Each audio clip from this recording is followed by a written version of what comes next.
the moment our fellow geeks, dweebs, nerds, and other unfortunates have been fervently waiting for has finally arrived. It's time for TMI, Confessionals of the Nerd Kind. And now, your hosts, Jeff Nerfherder Chandler, Jim Kaiju Baker, and Mike Mjolnir Evans.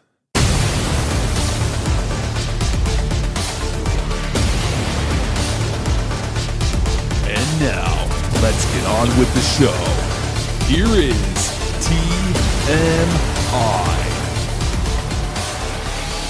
Welcome back, everybody. Yeah, we're here. And Mike's... Oh, no, Jeff's back. That's right. Jeff's back. It's you, Jeff. It's you. And can I just mention, if anyone who's listening did not listen to last week's episode, I highly recommend you go back and do so. You guys made Crawl sound very intriguing. It made me want to actually go and watch it. I was kind of lamenting the fact that I did not get to see or review it. So, you think a sequel's in the works? Crawl 2? We would be there, right? Let's follow this train of thought for a little bit, which is in the news. I was at New York City. There was a real news article, and I want to say it was like New York City or something, and they were asking people not to dump their meds down into the sewer drains because they were creating meth gators. So I think that may be your sequel. Meth gators. Meth gators. Just alligators on crack. Crack gators. Can we have a Walter White little bowler hat on one of the alligators too? Before we get into news, I also want to thank, we actually, all three of us were in attendance at yesterday's ValleyCon in Jefferson Valley Mall. So anybody who is listening, because they stopped by, took our card, engaged in our Wheel of Nerddom, and won some prizes. So thank you for listening. Yeah, let's differentiate that right now from San Diego Comic-Con. We were not there. So, yeah, we didn't witness this Marvel announcement firsthand, but we will talk about it. Yes. So let's talk about it. Let's get into some of the Comic-Con. Yeah, let's get into the news then. All right, let's go. There's so much stuff that was coming out. There's no way we're going to be able to hit it all, and I'm sure you guys probably have some points you want to bring up. But I do want to mention this, which is the Russo brothers have announced that they are attached to do a live-action Battle of the Planets. And I'm very excited. I did not hear that. I did not hear that either. What? No. Yeah. They've announced. So right now they don't know. They're not attached as directors. They're producers. If they go the animated route, they're talking that they probably would stay as a production, producer roles. But if it becomes a live action, they could very well direct it. So very early stages, but apparently they have the rights in their hands. And if anybody doesn't know, Battle of the Planets was probably the closest thing we had to Star Wars after it came out. Was it 78? It was actually an animation called Anime Science Ninja Team Gatchaman. I love those English translations of the original Japanese titles. Yeah, no, that's I don't know, they like to put science in there, science and ninjas. But there was 105 original episodes, and I think 85 of them are adapted for the U.S. And I loved them. They even went to the extent of naming, some of the characters, Princess and Mark, and yes. the animation was like Speed Racer in space. That's what it was. Yeah, basically, yeah. And the Phoenix was the ship, and that was awesome. Loved it. So I'm very excited if they pull this together and do something fun with it. And then let's see, Marvel just dropped a boatload of information on us. So I'm just going to throw out some titles and we'll go from there. Doctor Strange, Multiverse of Madness. Mm-hmm. Is that a ride? It sounds like it's a ride at Disney. That would be awesome. They just give you some meth when you walk in the door. Put you in front of a mirror. That's all it is. Give you 20 minutes. A scrambler. Yeah, under a dome with some movies playing. There you go. Maybe from strobe lights. Yeah, I don't know what to make of that, but it sounds very interesting. Multiverse of Madness. So I guess even though Mysterio told us that he was lying about the multiverse, I guess the multiverse really does exist. Well, I knew it existed. He was using that for his own purposes. Nefarious. Yes. Okay. Shang-Chi and the Legend of the Ten Rings. We're getting a mouthful of titles here. Yes, now, these do not roll off the tongue. with the Mandarin, right? Yeah, yeah, because he was one of the main villains with Shang-Chi. So I'm assuming that we're going to be able to we're going to meet the real Mandarin. I don't know. I don't know enough about Shang-Chi to think that they can pull this off. Or I don't think anybody does, to be honest with you. No, but I mean, were we really all that excited when they announced Doctor Strange? Yes. Yes. Yeah.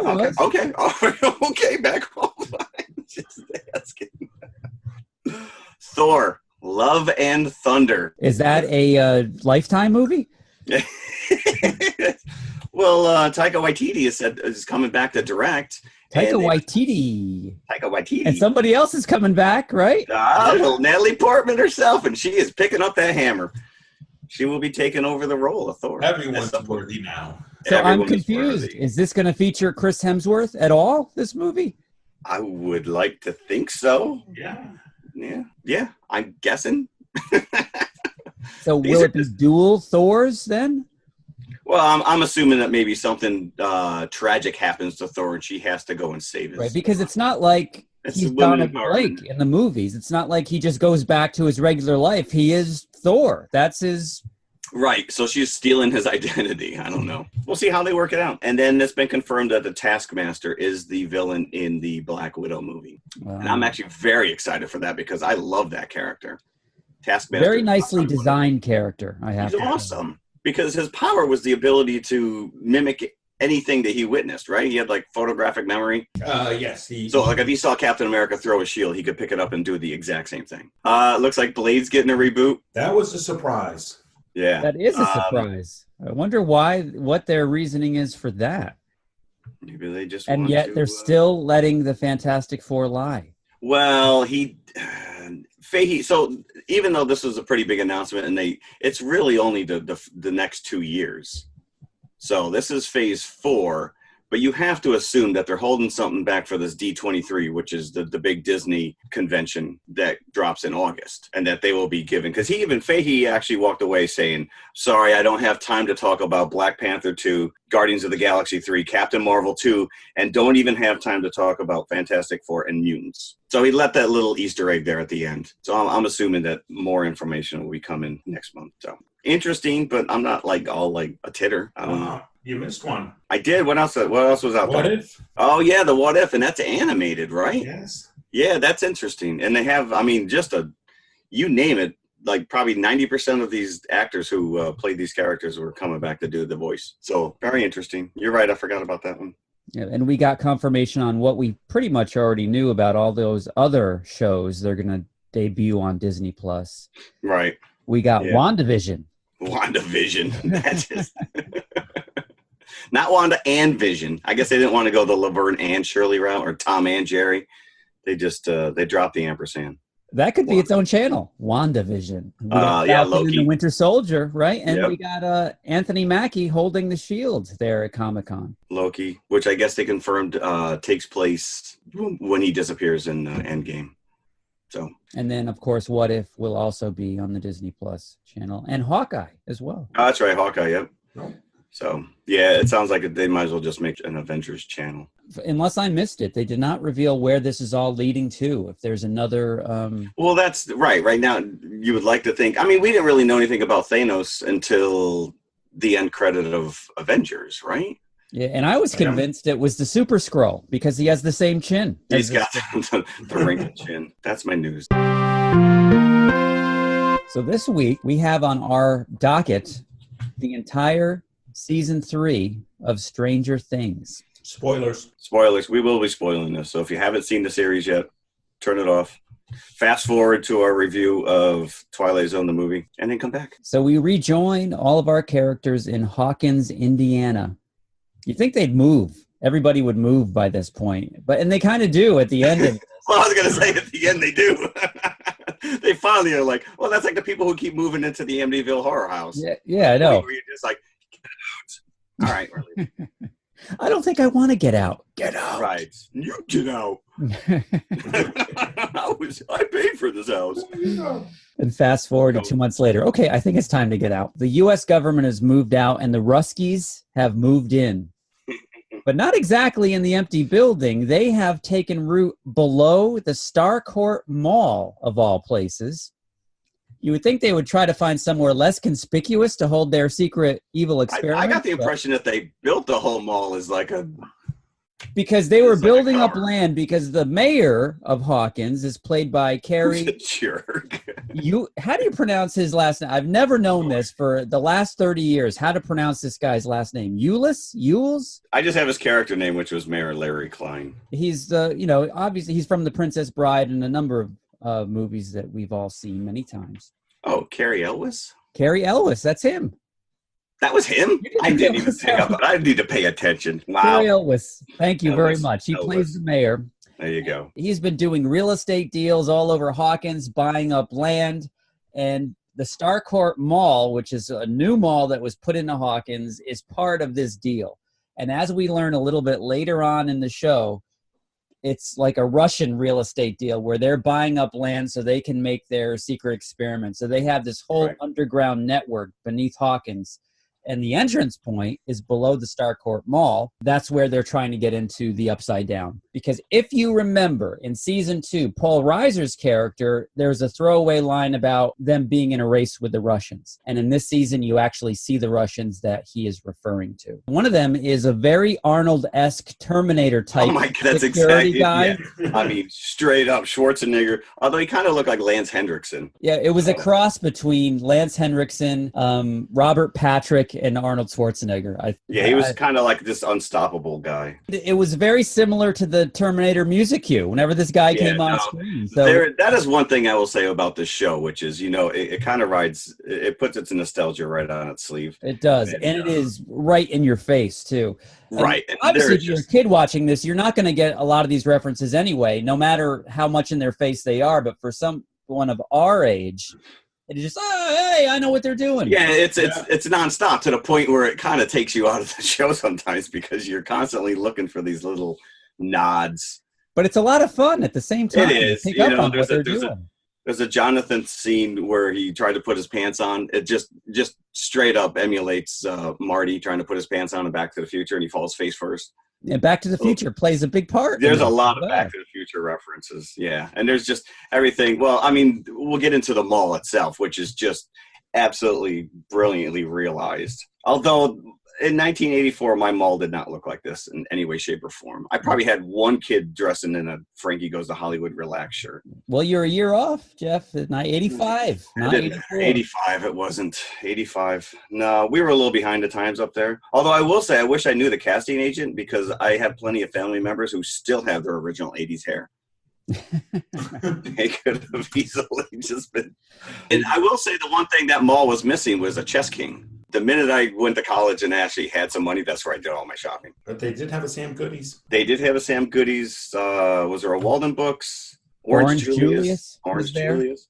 Was there a members only? I didn't see a members only. No, I didn't see a members only. I wonder if they had to pay. Like they must have. I was going to say, well, Chess King doesn't even exist anymore. So somebody probably still owns the name. Somebody out there. I would like to think so. So our kids at this point are a couple of years older than when we first met them in season. So they're kind of aging. The show is aging in real time to what these kids are, and it has to if you want to keep the same kids. Right. So the setup is that the kids have kind of been drifting apart because of girlfriends, because of summer camps. We've got our main group of Mike, played by Finn Wolfhard, who still, even though he's a couple of years older, still looks like Isabella Rossellini from Blue Velvet. And someone forgot to tell him that it was the 80s because I was looking for Dennis Hopper to come around the corner with an oxygen mask at any given time here. Of course, we've got 11, whose real name is Jane, but everybody still calls her Elle. And she's been adopted by Hopper, who survived the Hellboy experience, and he's back here in season 3, David Harbour. And he's probably thankful for it. He's like, he's never looking back. Yep, he's gone back to his day job quite happily. Yeah, and he's rocking that Magnum PI shirt. Yes, he is, and the mustache. Mustache. Yeah. He had some Burger King, I think, in that mustache for the entirety of season 3. And then we have Dustin, one of the most popular kids in the cast here, played by Gaten Matazzaro, I think his name is. Lucas. We had Nancy, Jonathan, Will, who was famously missing in the season 1, but he's one of the series regulars now. We've got Max, who is Yep. Billy's sister, and of Billy's course, we've sister. got Billy. Go And ahead. my favorite duo of this season, Steve the Hare Harrington and Robin, both working in Scoops Ahoy. Although I love the Steve and Dustin relationship. Yes. So, and I'm sure that there are people out there who want to ship those two right away. Henderson. Henderson. He's back. He's back. I'm back. You got the job. You got the job. Yay! Oh.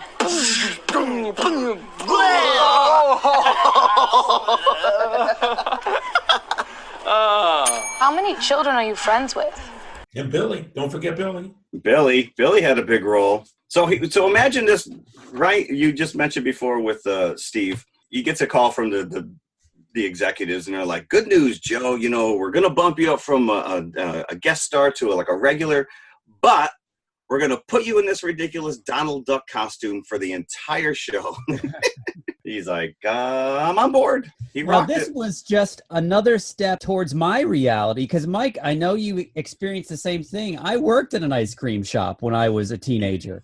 Yes, indeed, Carvel. And not only am I the same age as these kids, but I was, I'm working in an ice cream shop myself. This is autobiographical. This is turning real. Bizarre. Did you have fights with your friends over playing D&D? No, No, I you did didn't not. No, translate I any never Russian, played D&D. I never actually played No. D&D as a kid. Yeah, we weren't that cool either. I was that cool. So just looking at episode 1, some of the throwaway references that you see here, you've got, of course, when Dustin comes back from camp, all of his friends play a practical joke on him where he gets into his room at home and they're all hiding, and Elle is making all the toys do the exact same thing that the toys in Close Encounters do at the beginning. When the aliens come, all his little toy robots come out. So there was that reference to Close Encounters. Of course, they go to see Day of the Dead at the Starcourt Mall, which is an NC-17. I don't even know if that rating existed in 1985, but it was definitely restricted. You could not get in without an adult with you. It wasn't even R. I think it was unrated. So, of course, my father took me to see the Day of the Dead in 1985 at the Roosevelt Theater, I remember, in Hyde Park.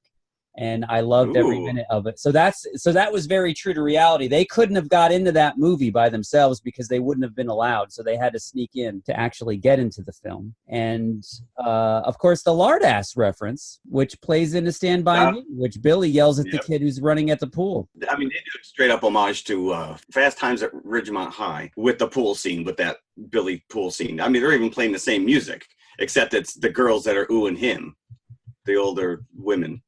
Right, it's the same music. The Cars, right? Moving in stereo, I think. Yeah. I think you're right. Yeah, I think that is the same song. I didn't even catch that. It is. Even like the little things with Dustin's at one point he's wearing a Weird Al in 3D t-shirt, which is probably one of the first cassettes I ever purchased with my own money. Oh yeah, I had that cassette. The song I think was Nature Trail to Hell in 3D, right? Yes, as a matter of fact, I had a friend who was a Jehovah's Witness, and his mother let him record every song except for that one. Except for that one. That was the only one he was not allowed to copy. And that was just a takeoff on all the slasher horror movies that were so prevalent in the 80s. Yeah. So watching all this stuff is part of the fun of watching Stranger Things. It involves you that much more if you can get all these references. So as the show goes on, you're seeing the story of Nancy and Jonathan as they're working at a local newspaper for all these juice bags that are constantly telling Nancy to get them coffee. Including Jake Busey, who's as creepy as his father. And he's like, you know what, Dad? I got a lot to live up to.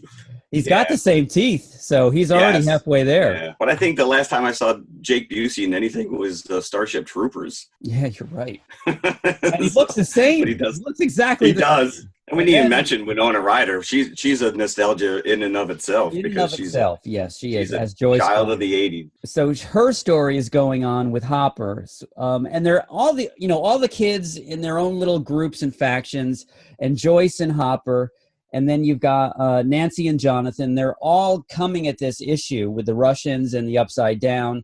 And the Mind Flayer, just from different angles, and in the last couple of episodes, the whole team comes together again. And we didn't talk about Billy yet, because very early on, of course, you see him as a lifeguard, and he's still kind of a standoffish character, to say the least. And he's about to get busy with Mike and Nancy's mom on his way to a hotel rendezvous. And he gets sidetracked by the mind flayer, who takes him. I think he's the first victim in this season, at least, of the mind flayer. Yeah. But I didn't quite get what was going on, because when he crashed his car, that's when he saw himself. But how could that be? Yeah, there was some weird stuff. I went with it. I'm going to tell you right now, by the third episode, I'm liking this so much more than all of season 2. I liked it better than season 1 and season 2, to tell you the truth. But you're right, though. There's so many working parts. You have all these different. So you got the Dustin, Steve, and Robin, who are like chasing after the Russians. Dustin accidentally picks up a recording, and they're trying to decipher it. You got Elle and Max, who are chasing down Billy and Heather. You got Mike and Lucas, who are chasing after Will. You got Hopper and Joyce, who are chasing who knows what. And then you had Nancy and Jonathan, who are now chasing after these mutant rats. So there's all these different little storylines going on. But you're right; they all kind of converge together, and it's well done. I mean, it's only eight episodes, where I think previously we maybe had 10. No, we had 9 in season 2, and we had 8 in season 1. Okay, so all right, pretty much the same. Right. And you guys watched the last episode last night. Yes. So you guys are fresh off this. Yes. And episode 4 is killer. Awesome, because that's the big fight between Elle and Billy. Yeah, man. They knocked this out of the park. This was absolutely enjoyable. I mean, we just got done talking about Good Omens, about how much fun that was to watch as a series. But we're now 2 seasons in with these characters. So you're familiar with them. You don't really need to catch up or know too much about what's going on. But you're right, is that, these kids are getting older. You start to see them fracture apart. Will just wants to play D&D with his friends. And you got, because he doesn't have a girlfriend yet. So he's the one that's still clinging on to childhood, and the others are kind of on their way out of it already. Right. Yeah, you got Mike gets in a fight with Elle, and she breaks up with him. So that's like a whole storyline, which is actually very funny. When you're that age, and this is like the center of your universe, the girl that first girl you kiss or whatever. And Hopper was a bit of a jerk. No, I disagree. I think Mike was completely disrespectful to Hopper. Yeah. Mike was talking back to him.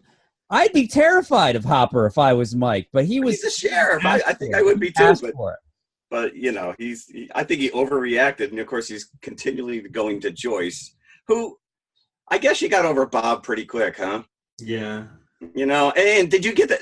I think it's the first episode. There's a hand-drawn picture of Bob as a superhero, and his picture falls off the refrigerator, and you're like, oh, is Bob coming back? And that never played out. It had more to do with the magnets and the magnetisms going on. Yes, it did. So now I was confused because the mind flayer. Okay, here's the setup of what they're facing here. The mind flayer is back. It somehow got locked out of the Upside Down, and it's still in Hawkins, and it's trying to build itself up again by taking these people and assimilating them into itself. So it takes Billy, and then using Billy as kind of like an invasion of the body snatchers type situation.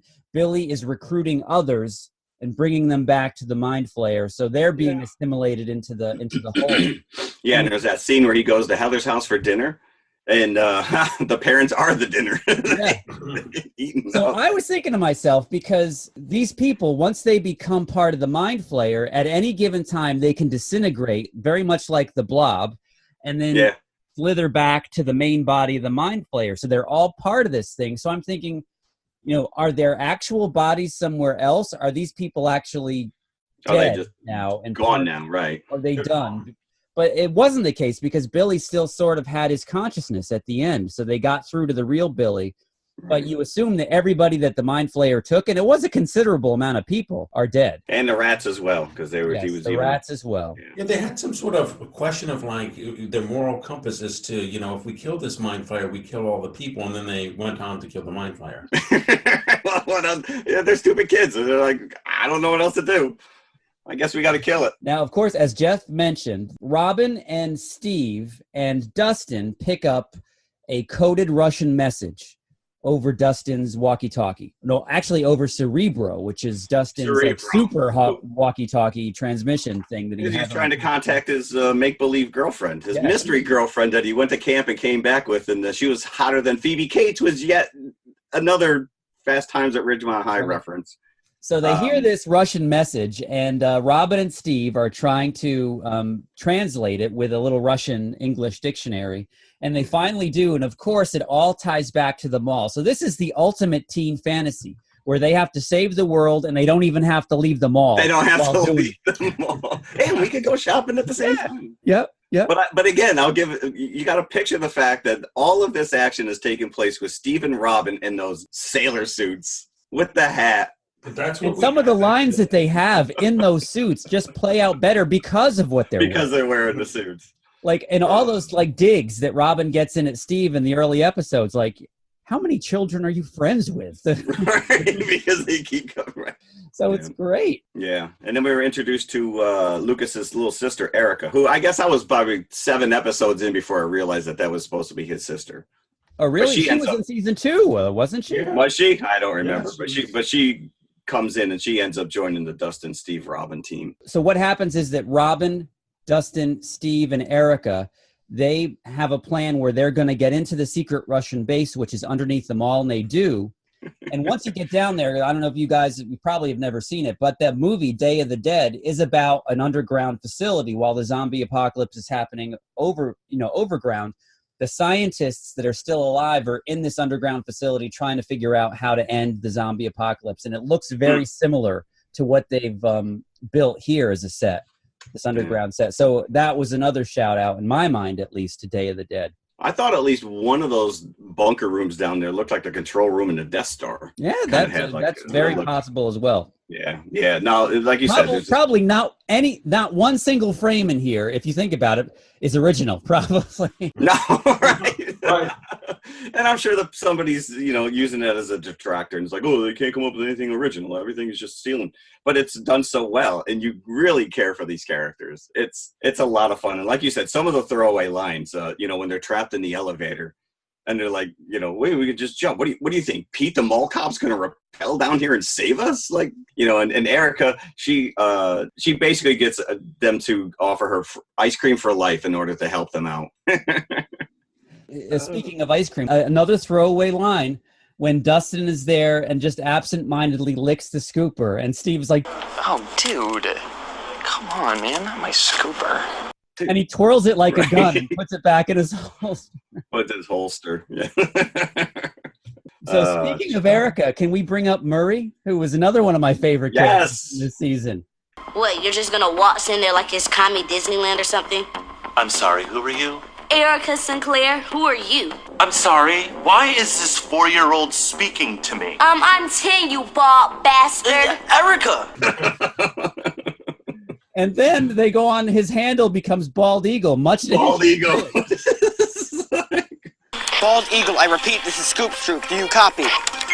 Yes, I copy. Call sign? Bald Eagle. Please repeat.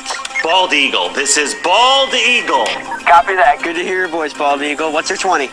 Bald Eagle. Hopper and Joyce go to his house, and they're walking, and Joyce is like, Okay, so this acquaintance lives in Illinois, correct? Yeah. So we're walking to Illinois? Yeah, we're gonna walk to Illinois.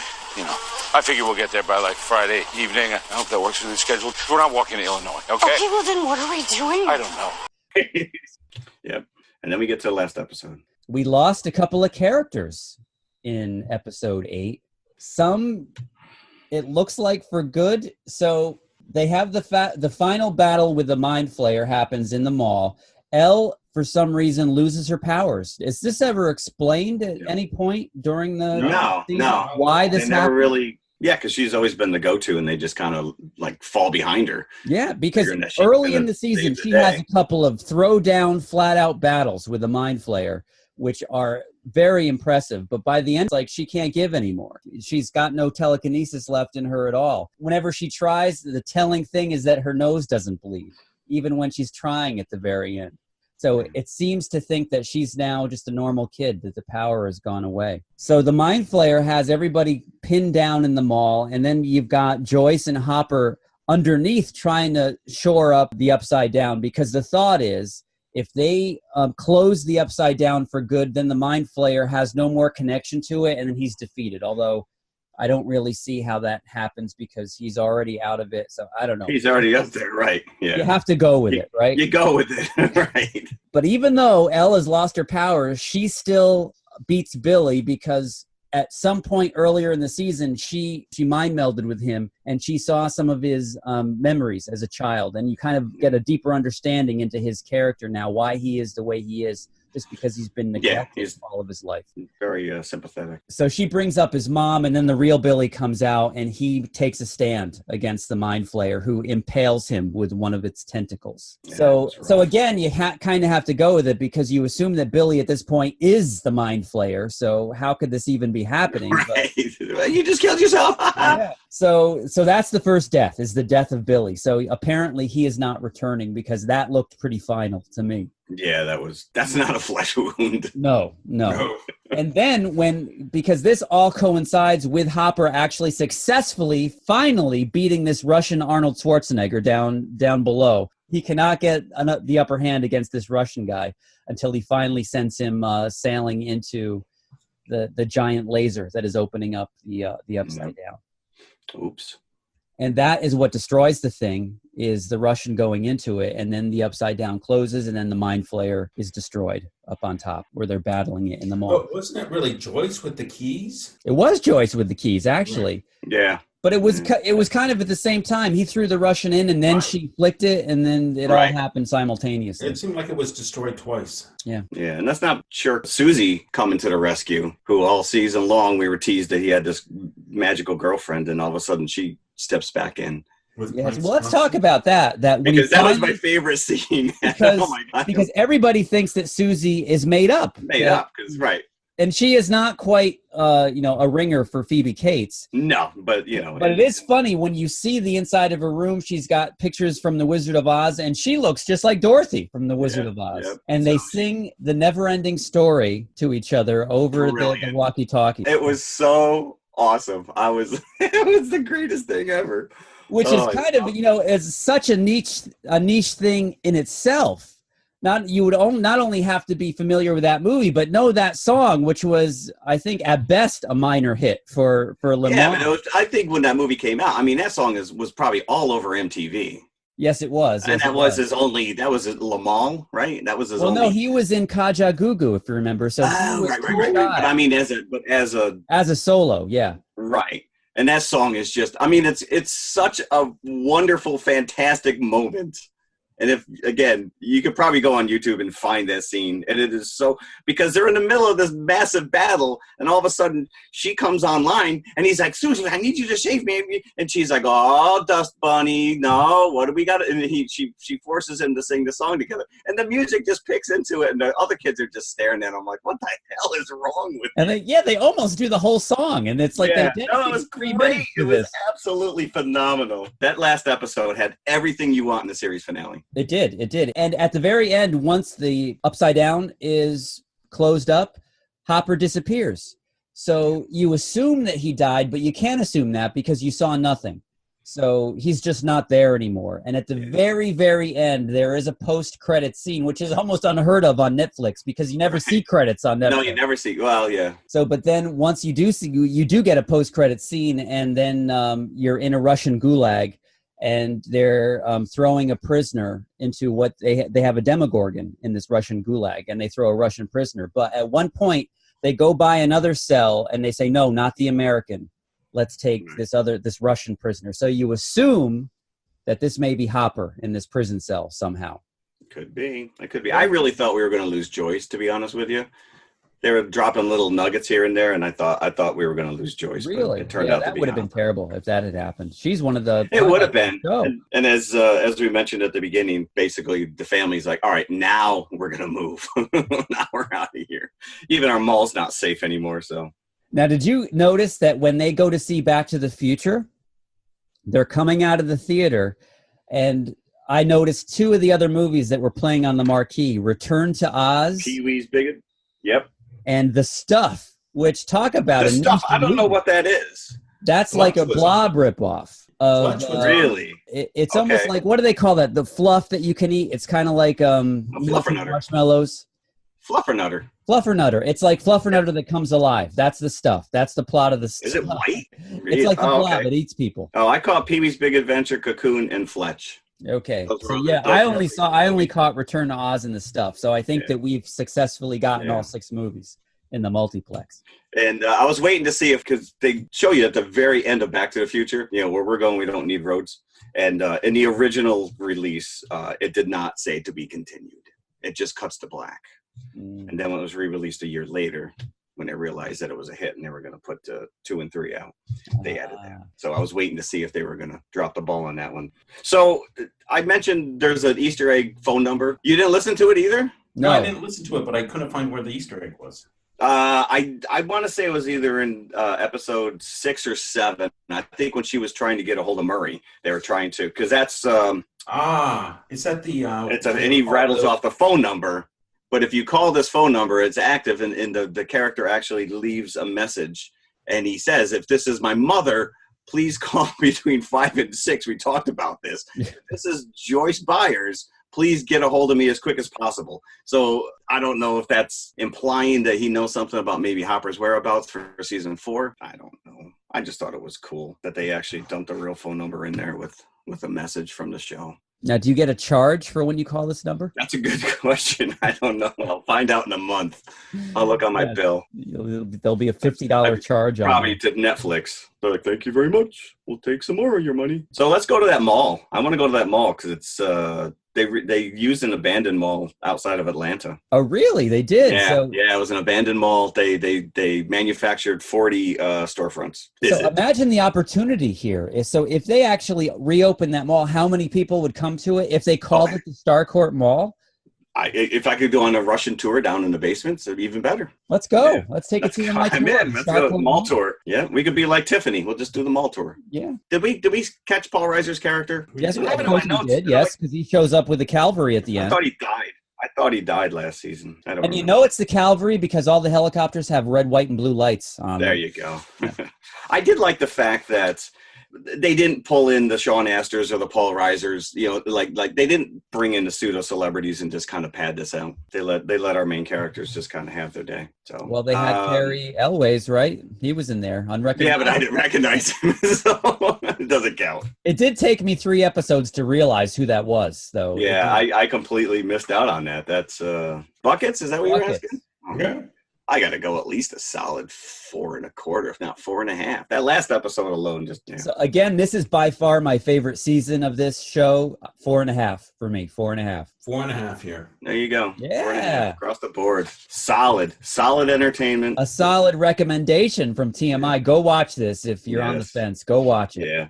And they didn't overdo it with the whole 80s slang. I think we got one gag me with a spoon and it was almost like a throwaway kind of. You had bitchin'. Bitchin', yeah. That was about the only 2 I really caught. Like I said, you know, even from the beginning, it wears its nostalgia on its sleeve. I think the second season, you know, with the Ghostbusters and all that stuff, I think sometimes they tried a little too hard. This one was just you got them or you didn't. Yeah. You know, and it didn't take away. It's fun. It's actually fun to go back and watch all of these little hidden things that they got going on. And because we are children of the 80s, you know, and we were in the prime, 85, that a lot of this stuff just speaks to us. Yeah, the one thing that they don't do in Stranger Things is watch MTV, which I did all the time back then. Maybe they just didn't have it in Hawkins, their cable company. Cable didn't come yet. Yeah, we barely. I only knew a handful of people who had MTV. Even by 85? Yeah, no, we were pretty backwards up there. How did you watch Live Aid? That was on that was on a main, that wasn't on MTV. Yeah. I think all 3 channels I think ran that at one point. At least ABC. Not only at night, only from like I think 8 o'clock on. Well, I probably didn't watch it all day long, but I will tell you that I know for a fact growing up, I only had 2 channels, dude. I had 2 channels and we had to go out and get a booster for CBS so we could watch a Super Bowl. I had to go to my grandfather's house to get 11 channels. No, 13. I take it back. 13. So that's where I got my dose of PIX. I'm even rolling my eyes. I can only imagine when you pull out this story for your kids who are saying, "In my day, I had 2 channels." But it's true. I'm just putting it in context. It's true. My parents waited until I left for college, and then they got a satellite dish. Then they got a satellite dish. Yeah, and a pool. But then you were in college, so you probably had the channels too up there, right? In your community room, at least. In Farmingdale, out in Long Island. Yeah. Before we venture into the Twilight Zone, I've got some goodies for us. I've got our normal trip to the concession stand, a little bit from the Twilight Zone teaser trailer, and speaking of the Starcourt Mall, I've got a commercial that was produced for the grand opening of the Starcourt Mall in 1985, featuring our favorite Scoops Ahoy employees. So here you go. Nice. But before all that, a word about PodCoin. Hey there, Nerdkinders. Did you know that you can actually get paid just for listening to this podcast? It's true. Wait, is this the PodCoin app we were talking about last episode? Yeah, it's a free app that actually pays you to listen to podcasts. I've actually been using it for a while now. So when can I expect my big paycheck to roll in? Slow down there, Colonel Steve Austin. You listen to podcasts and earn PodCoin points while you listen. Then you turn those points in for gift cards at places like Amazon or Starbucks. Hi, Starbucks blonde vanilla bean cocoa milk latte. Or there are multiple causes available to donate your points to. But since it's no secret that we here at TMI rely heavily on our local library systems to feed our classic movie feature, we thought it would be noble to get you, our listeners, to donate to the Books for Poor Kids charity. All right, I like it. A podcast with a cause. So rebellious. Here's all you need to do. Step 1, download the PodCoin app right now on your phone. I'm assuming it's available for iPhone and Android? Yes. Step 2, use our code TMI NERDKIND. That's TMI NERDKIND to get 300 PodCoin just for signing up. Step 3, subscribe and listen to TMI every Wednesday or any of your favorite podcasts. We don't mind, as long as you earn points. Don't forget to use our unique code, TMI NERDKIND. The more you listen, the more you earn. Funny, I never thought of Jeff as a latte kind of guy. Wah, wah, wah. Earth, America, Indiana, Hawkins. A growing patriotic community and a shining example of the American dream. Today, Hawkins is taking another step into the future with the brand new Starcourt Mall.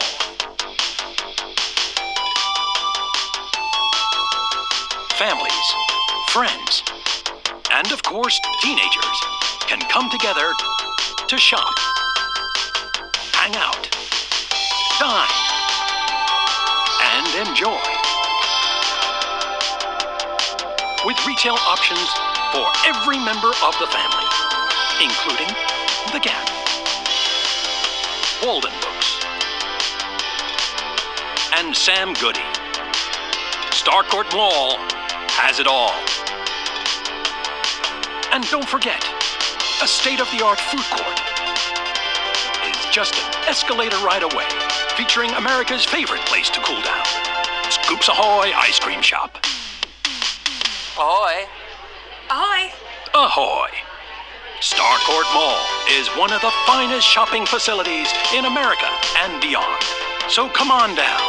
And remember, Starcourt Mall has it all. Starcourt is an all-American subsidiary of Starcourt Industries and International Enterprise.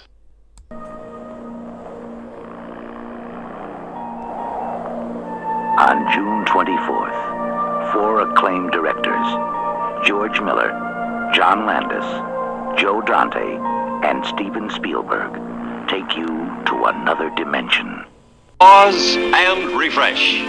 For your convenience, we have an attractive refreshment stand in the lobby with buttered popcorn, golden good and hot from the popper, your favorite candies, wholesome and rich with a flavor treat for every taste, ice cream and other good things to eat, plus delicious Coca-Cola, so bright and bracing with a tang and tingle unmatched by any other beverage. Enjoy ice-cold Coca-Cola at our refreshment stand right now. Okay, we're back. And as the trailer gave indication, we are going to speak about the Twilight Zone, the movie.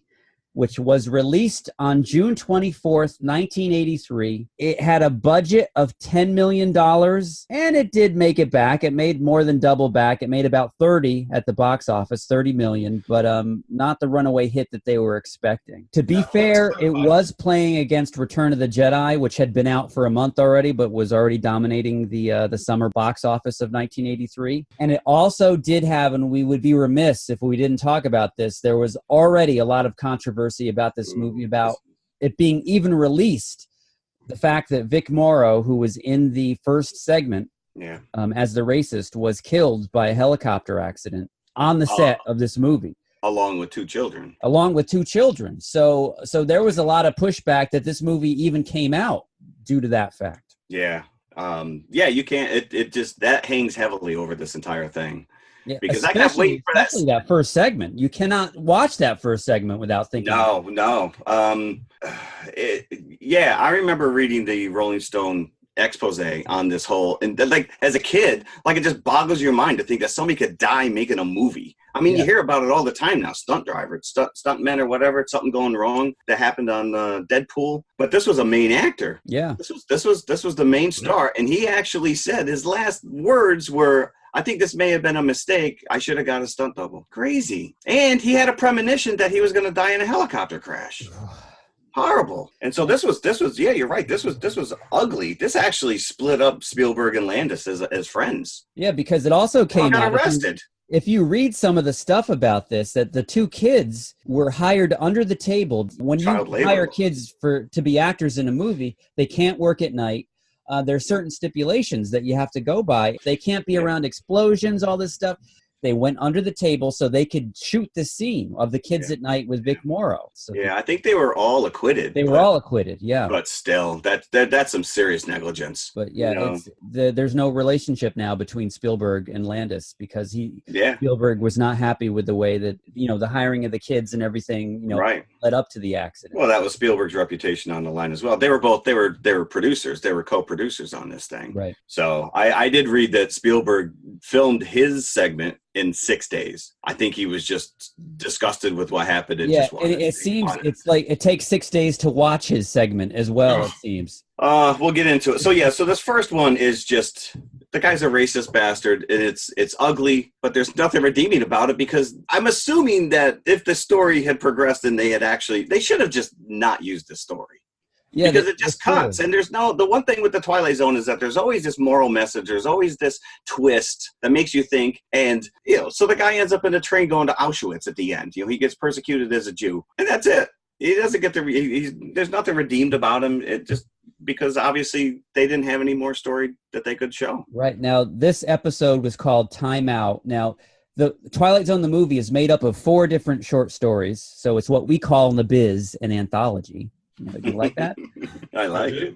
So this is called Time Out, and interestingly, it's the only story in this movie that's not based on an original Twilight Zone episode. It's an original screenplay. And originally, that helicopter scene was to be the final scene in this segment. Where he saves That's how he redeems himself, by saving these kids. And then he's brought back to his own time. But because of the tragedy, they obviously did not keep that scene in the film in any way, shape, or form. So they had to cut it early as to when he's loaded on this train. Because apparently when he's loaded on the train, then that segues into the final Vietnam scene with the helicopter. Right, because he's time jumping back and forth. And I didn't pick up, John Larroquette plays one of the KKK members. One of the KKK members, yeah. Yeah, and he actually requested that he not have a hood on so people could see his face. Well, he wasn't John Larroquette at that point, right? Was there a night court? I don't think there was. 83? Maybe there was then. I don't know. It might have been right when it was coming out. Mm-hmm. Maybe. But John Landis had also directed, because they made a mention of Niedermeyer, Animal House, and isn't Larroquette in that? Yes, so that's the thing. They were trying to make a little John Landis multiverse happen here. Vic Morrow's character is in Vietnam, and the American soldiers come upon him. One of them says, we shouldn't have shot Lieutenant Niedermeyer. Any eagle-eyed viewers of Animal House, which was also directed by John Landis, will know that at the very end credits... Yep. It says that Niedermeyer went to Vietnam and was killed by his own men. Who are you? Where do you come from? Are you listening to me?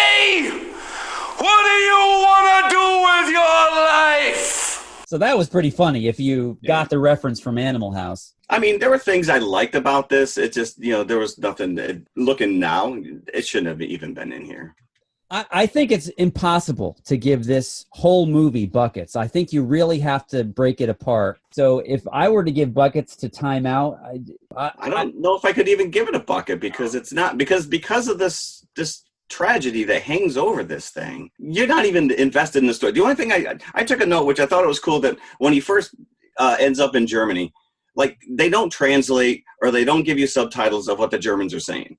So you're right there with the character, like, what the hell is going on? What are they saying? They're just chasing after him, trying to shoot him. Yeah. But it's, like I said, the character is not redeemed in any way. Yeah. You don't care about him. Mm-hmm. As a matter of fact, you're kind of happy that he's going through what he's going through because he's just the racist jerk. Like you said, it's tough to watch this without bringing that all into play. Although I give the guy credit for getting into a water with a freaking anaconda. Or was it a boa constrictor? If the tragedy had not happened, that's all I gotta say. If the tragedy had not happened and everything went according to plan, I could see where they were going with this to the journey of this character, but it's too steeped in tragedy at this point. I hesitate to say it, but let's move on to Steven Spielberg's section. Speaking of tragedies, this movie grinds to a halt with this second. Spielberg and company is lucky if people are still watching after this segment. I'm like, what kind of crap is this? This is Murder, She Wrote. This isn't even on CBS Network. This is the precursor to Cocoon and Batteries Not Included, right? It's like an old person subgenre. It's just so corny and saccharine and icky sweet. It's just sickening. Well, I need to be independently wealthy because there's no way my kids are going to dump me in one of these old folks' homes. We got another Night Court connection because Selma Diamond is in this episode. Oh, okay. So in this episode, the plot, Scatman Crothers, I don't even know if they have names. Mr. Broom, Scatman, Hong Kong Phooey himself. It is me, Hong Kong Phooey, fearless fighter of the forces of bad. Hong Kong Phooey, #1 super guy.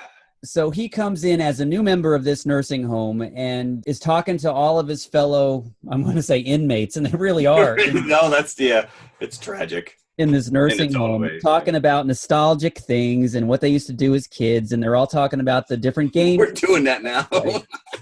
And of course, there's one curmudgeon in there who's telling Mr. Broom not to rile them up. They're old people. Why are you making them break a hip? He looked like Carl, the puppet Carl from Jeff Dunham. So Scatman reveals that his favorite game was Kick the Can. The one curmudgeon doesn't want to take part, so midnight rolls around and all the old people get up out of their beds. They all go outside, and they have a swing set at the nursing place. Right? You didn't notice that, right? Yeah. I guess when the grandkids come. When the grandkids come, then they go in the playground. Yeah. So they're all at the playground, and all of a sudden, they become kids again. Because of the magic of Kick the Can, and they're terrible child actors. Terrible. Oh, I thought they did a good job. I think they're all dubbed. I don't think that's any of their voice except the little girl with the kitten. She was good. She was okay. She was. Oh, that did the Selma Diamond. My voice like this. My husband Mary. Yeah. Can anybody tell me what the hell are the rules to kick the can? You kick the can. I think that's it. But it doesn't make any sense. I don't know. It made no sense to me whatsoever. That's before my time. So then you get the Douglas Fairbanks character that's inexplicably still has white hair as a kid. Yeah. Why is that? I don't know. It was cool looking though. Than the rest of them. He's like a teenager, and the rest of them are, like less than old. Yeah. Mr. Broom, he does not choose to become a child along with everybody else because he is young in his mind, he says to them. So he gives them the option whether or not they want to stay kids or become old again. And they all want to go back to where they were as old people, except for the Douglas Fairbanks kid who flies off into the night like Peter Pan at the end. Yes. But not before the curmudgeon is, with tears in his eyes. Take me with you. Take me with you. Please. Take me with you. Get out of here, old man Carl. Get off my lawn. So by the end of this, you felt like it. I don't know if it's the case, but it felt like it was the longest of the 4 episodes. Maybe because it was Spielberg. He was allotted the most time. If you didn't say straight up, this is directed by Steven Spielberg, I never would have known it. Yeah. There's nothing special about this whatsoever. It's, like you said, it's sugary, saccharine sweetness, but it's just nothing. Again, you're 2 episodes in on a Twilight Zone, which, you know, those episodes still stand, the original, whatever time that show came out, like you can watch those and they still leave an impact. These are just nothing. It brings the quality of the overall movie. If the first episode didn't do it, then the second one, the nails are in the coffin with the second episode. Yeah. So, you know, I wouldn't give this buckets either. This No. So far, no good. Which is sad. But we're 0-0 at this point. So, okay, we're going into episode 3, which... It's a Good Life. It's a Good Life, which is... I was surprisingly, if you had said to me that before I was watching this that one of these is an original story, not based on one of the old episodes, I would have thought it was this one. Because I never saw this episode originally. Well, the original episode was Billy Mooney, who actually has a cameo in the diner. Oh, okay. Yeah. He's he's the redhead guy in the background that's trying to convince his friend not to beat up the little kid. Oh, okay.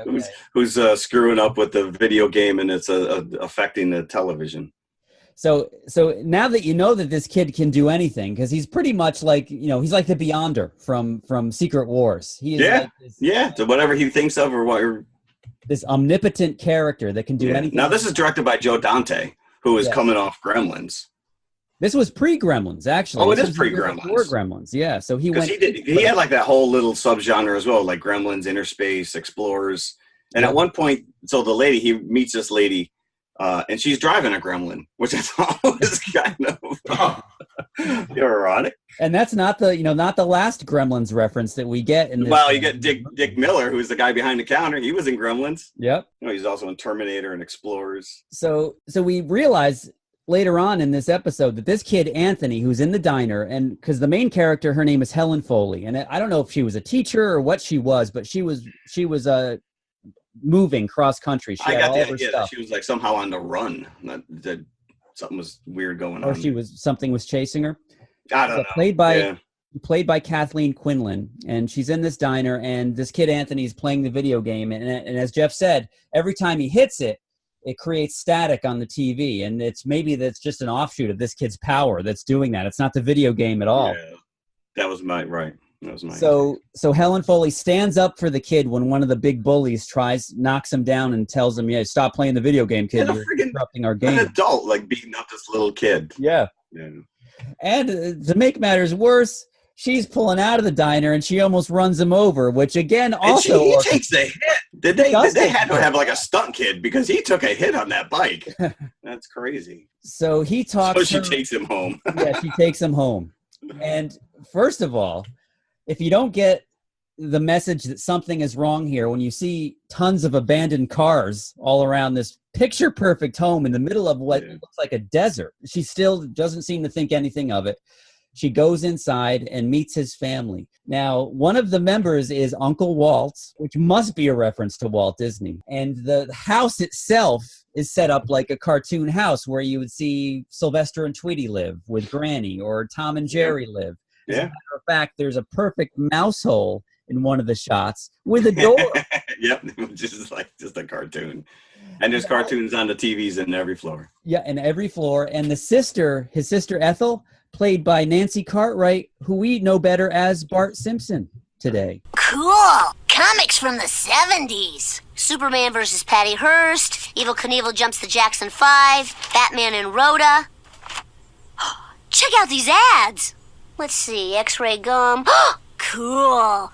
Millhouse, do you have your change purse? Always! So this family, Mom, Dad, Ethel, the sister, and Uncle Walt, live in fear of Anthony because as we figure out that he is controlling everybody in the house, and like dinners are comprised of peanut butter hamburgers with potato chips and chocolate shake. Apples and so anything that a kid would want would be basically, so you think there'd be more toys hanging around. It's pretty a barren house when you go on the inside of it. So the only odd thing about it is like the cartoon construct of it. And his real sister is upstairs in a bedroom, and it's revealed that he has taken away her mouth. So that's one of the nice shots in the movie where the reveal is she's watching cartoons upstairs. It looks like she's got a straitjacket on. And as the camera pans up above the TV set, you see she's got no mouth. No mouth.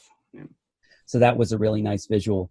And then as it's revealed that this kid is not what he seems, that he's really can do anything, he tells Uncle Walt to do a magic trick, and like a giant monster rabbit comes out of the hat. What we think is the Tasmanian devil comes out of the TV. It's just really like a freak show kind of a thing after it finishes its tornado. And Ethel, Bart Simpson, gets sucked into the TV itself and is eaten by a cartoon. And he even goes, "That's all, Ethel." And then he zaps her into the cartoon. I don't know, but this is our tie-in right here, which is Anthony and Will both had the same haircut. Oh, yeah.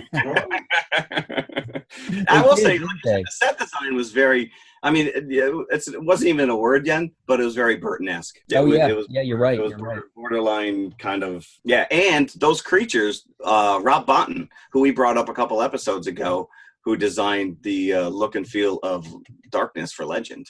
Yes, and all the creatures for Legend, actually. Yeah, so he did the designs for those creatures. Yeah, as well. and Meg Mucklebones, very similar to some of the creatures that you see. Yeah. So then, of course, Helen tells him to stop. Once everything's breaking loose all around her, she tells him to stop, but he listens to her, and he stops, and then the house is gone. And then she makes a really creepy kind of a deal with him.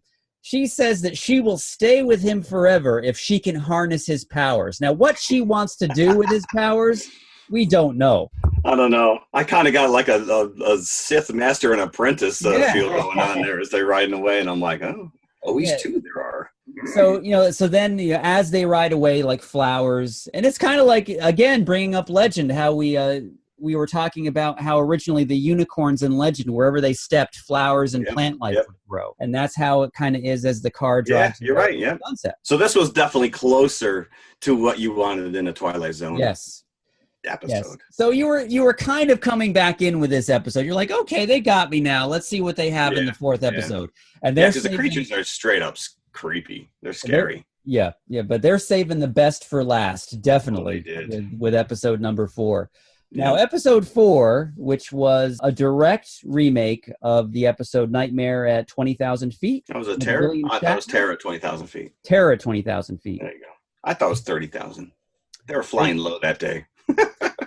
Well, the episode in the movie is called Nightmare at 20,000 feet, although they do specifically say they're at 30,000 feet in the episode itself. Right. But John Lithgow just knocks it out of you can't watch the William Shatner after seeing this. No, this is at least they ended on a high note. This is so well paced and just so intense. It's intense from the moment you see this character curled up in the toilet, and there's obviously turbulence going on. There's a storm.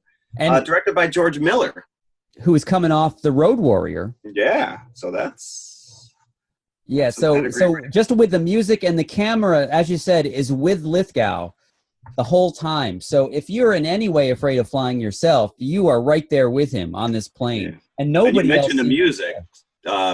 Jerry Goldsmith did the soundtrack for this entire thing, but it is so over the top in this episode. And very Gremlins-esque in this episode. Yeah. And well, there was a little Jaws kind of feel to it when the reveal when he opens up the window. Like it was like a slow build up. Yeah, it was unhinged, man. Just completely. This guy was like off his freaking rocker. Yeah, and you're kind of, and it's a guessing game, really. Is he seeing this or isn't he seeing? Yeah, right. Until the end, when you realize it was an actual. Because this thing is like just off screen enough that you're like, kind of like wiping your eyes. Like, am I seeing what he's seeing? Am I really? Yeah. Yeah, and is it just lightning? That's because what's happening is John Lithgow plays John Valentine. And he is a very nervous passenger. He does not like to fly. And as the episode opens, he's locked in the bathroom because he's having a nervous breakdown because he's on the plane. And he's taking his pills, and the flight attendants are trying to get him out. And one of the flight attendants, Jeff, Donna Dixon. From Bosom Buddies. Sunny. So they get him out, and he's trying to present a brave face to the flight attendants. They walk him back to his seat. He convinces them that he's all right. And then we get the little girl from Cloak and Dagger. She's sitting right next to him. I didn't pick that up that's who she was. Oh, that's right. Yeah, she's from Cloak and Dagger. She's one of the highlights of the episode as well. And she's got a W.C. Fields mannequin. I know, that's kind of bizarre. What kid has a W.C. Fields, little ventriloquist puppet? She's trying to take. At one point, she says to him, "You big silly, you used to be a normal person." A normal person. What does that mean? You just met this guy. You don't know him. Everybody's like just getting, sitting on the plane as normal, and then when you get up there, that's when all hell breaks loose. Yeah, that's crazy. You heard the captain. No smoking. NOSMOKING. No smoking. He's trying to relax in his seat, and all this is going on around him. He looks out the window, and he sees some movement out on the wing of a plane, and he sees a very nightmarish figure that's riding atop of one of the motors. And for all intents and purposes, it looks like it's ripping apart the motor as lightning is hitting it. The visuals in here, as he's looking outside the plane, are just awesome. They are burned into my memory as a child. Yeah, that creature is scary. Yeah. I think in the original, he was just like a hairy-looking thing, but yeah, he's pretty grotesque. So John Lithgow flips out. There's a man on the wing of this plane! And everybody goes out to look through the windows, and of course it's gone. Nobody else can see it. So that's when you're thinking, is he really seeing this, or is this just in his mind? And so he tries to settle down again. He takes a pill from probably a tranquilizer from one of the flight attendants. He tries to fall asleep, and this is a great scene. This is the buildup where you're just seeing him trying to fall asleep, but the music is building and building and building. His eyes snap awake, and then he rips the cover over the window up, and the thing's face is staring at him right there. And like you said, the camera is so in his face that it creates this sense of claustrophobia. You are like right there with him, and you're just like, oh, and he's sweating and he's pale. And yeah, and there's one split-second scene where you see his eyes bug out of his head, which is a great. Right before he screams, it's like a little animation. And talk about Burton-esque, and even the creature is very Burton-esque as well. Yeah. It kind of looks like the Donnie Darko rabbit. Yeah. So that's probably the highlight of the episode, when the thing is right there looking at him through the window. Then he really flips out, and as the plane starts to bucket and there's turbulence, and he knows it's because this thing is tearing apart the wing. So there's a federal marshal, there's an air marshal or a cop that's on the plane, and he grabs his ankle holster, the gun in his ankle holster. He shoots out the window, and he has a confrontation with this thing. Now, if somebody could actually survive hanging out the window of a plane, I don't know. Right. I don't know. But they are descending. I'd be pushing him. Oh, I'd be like, get out, dude. So they are descending. So he's firing. I'm sure the bullets are just flying into the night. And the thing comes up to him, grabs his face, and kind of, wags his finger at him and flies off into the night. It's just you're exhausted after watching this episode, because it is taxing. It is very taxing. So, and it's only it gets in and out of there. It's probably only maybe 10 or 15 minutes tops, and there's only maybe 2 or 3 scenes with this gremlin thing. But it feels like it's one of these things where it feels like you've seen much more of it than you have. Yeah, and it stays with you because this is out of the 4. I mean, I don't think I saw this in the theater, but I have seen it, on disc or whatever. And this is the one story that just sticks with you. Yeah, it is well done. Yeah. If only the other half. I know. So before we move on from this story and talk about the opening and the epilogue, I would give this solid 4 buckets. This episode alone, yeah. I will tell you. Do you guys remember Third Rock from the Sun? Yeah. Oh yeah. You ever watch it? So John Lithgow, he was an alien. I think his name was Dick. There's a scene where William Shatner later in the series played their boss, the big giant head. And when he first arrives, John Lithgow says, "How was your flight?" And Shatner says, "That was horrible. There was a guy on the wing." Lithgow says, "Hey, it happened to me too." Because they both played that character. Yeah. It's such a throwaway thing, but it was great. And I remember that. Wait, did we give buckets to It's a Good Life? We didn't, did we? No. I'll go 3. Yeah, 3. 2. Oh.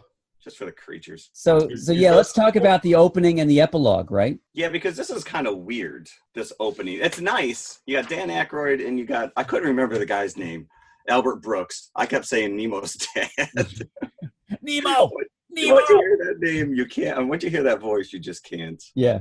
And they're rocking down. And are these guys like Was Dan Aykroyd a hitchhiker? Like, did they know each other? Right? They knew each other. I didn't get the impression that they did, because the minute that the cassette tape tore out, then they were forced to talk to each other, and they didn't really want to do that.